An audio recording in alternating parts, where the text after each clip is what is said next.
由公共电视、客家电视、韩国人出名电视台共下制作的实境节目《味道功夫行天下》，选出的金工、木工、餐饮、做头南模、韩国做茶、特别舞蹈，也6个2位的学生去国外学习的，体验技术、数艺之美，也要鼓励学生就自家的兴趣来发展，勇敢追求梦想。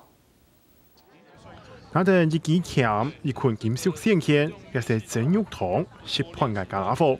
同金属线钳又拗又直嘅，两下扳手，以及特人寫嘅細型發掘好是做好咧。19世嘅真肉糖係每農人製成自真好模型，各種嘅細節佫卡係學金屬工藝。透過一個禮拜德國工藝順利，真顯現德國講求專精嘅技術教育。 那我们可能学完3年，那3年里面可能每个礼拜上的专业课可能还不及，就是所有科目的一半，他们就满满的都是，他们德国就满满的都是专业。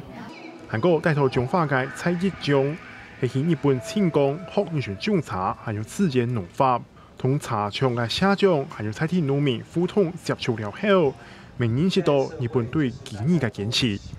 我想讓英講，我係分數東學學。 可是我自家有冇學過，因為是啊，佢做嘅差，特次做嘅差，特次都有練。那除咗這種精神都重要，係啊。我了解自家嘅東西，因為用辦去行銷。連同你了解客家世界學生在內，仲還有了解後生人出國學國家專精手藝嘅故事，會對明年將業從體系同客家電視台播出。